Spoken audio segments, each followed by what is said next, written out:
আমার প্রিয় আকা সাল্লাল্লাহু আলাইহি সাল্লামের খুদাকে স্মরণ করে উম্মুল মুমিনিন আয়েশা সিদ্দিকা রাদিয়াল্লাহু তাআলা আনহা তিনি কিভাবে কান্নাকাটি করতেন। সুবহানাল্লাহ সুবহানাল্লাহ। যেমনি ভাবে হাদিসে পাকের মধ্যে বর্ণিত রয়েছে, হযরতে সাইয়্যিদুনা মাসরুক রাদিয়াল্লাহু তাআলা আনহু বলেন, একদিন আমি উম্মুল মুমিনিন হযরতে সাইয়্যিদাতুনা আয়েশা সিদ্দিকা রাদিয়াল্লাহু তাআলা আনহার নিকট উপস্থিত হলাম। তখন তিনি আমার জন্য খাবার আনালেন আর বলতে লাগলেন, আমি যখন কখনো পেট ভরে খাবার খাই তখন আমার মন কেঁদে ওঠে আর আমি অঝরে কাঁদতে থাকি। আমি বললাম, কেন? তিনি বললেন, কারণ এটা আমাকে আমার মাথার তাজ সাহেবে মেরাজ হুজুরে করিম সাল্লাল্লাহু আলাইহি সাল্লামের ওই অবস্থার কথা মনে করিয়ে দেয়, যে অবস্থায় তিনি আমার থেকে দূরে চলে গিয়েছেন। আর সে অবস্থাটি হলো, কখনোই তার দিনে 2 বার রুটি অথবা মাংস দিয়ে পেট ভরে খানা খাওয়ার সুযোগ হয়নি। প্রিয় প্রিয় ইসলামী ভাইরা, হযরতে সাইয়্যিদুনা ইব্রাহিম বিন আদহাম রাহমাতুল্লাহ তাআলা আলাইহি বলখের একজন ক্ষমতাশালী বাদশা ছিলেন, কিন্তু তিনি রাহমাতুল্লাহ তাআলা আলাইহি এরকম আরামের বাদশাহীকে ছেড়ে দিয়ে ফকিরি জীবন অবলম্বন করে নিয়েছিলেন।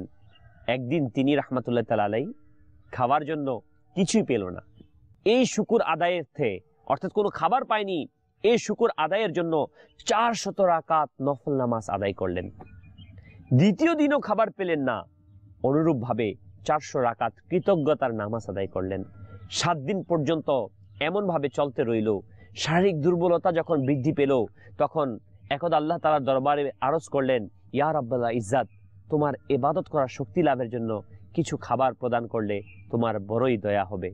ওই সময় এক যুবক উপস্থিত হয়ে বলল, হুজুর, আমাদের ঘরে আপনার দাওয়াত, আপনার পবিত্র পা রেখে আমাদেরকে ধন্য করুন। তিনি রাহমাতুল্লাহ তাআলা আলাইহি দাওয়াত গ্রহণ করলেন, তার সাথে তার বাড়িতে গেলেন। যখন সেই যুবক তাকে রাহমাতুল্লাহ তাআলা আলাইহি ভালোভাবে দৃষ্টি দিয়ে দেখলেন, তখন তাকে চিনতে পেরে হঠাৎ বলে উঠলেন, হুজুর, আমি আপনার পলাতক সেই গোলাম। বর্তমানে আমার কাছে যা কিছু রয়েছে তা সবই আপনার। তিনি রাহমাতুল্লাহ তাআলা আলাইহি বললেন, আমি তোমাকে আমার গোলামি থেকে মুক্তি দিলাম, আর যা কিছু তোমার নিকট রয়েছে সবকিছু তোমাকে দান করলাম।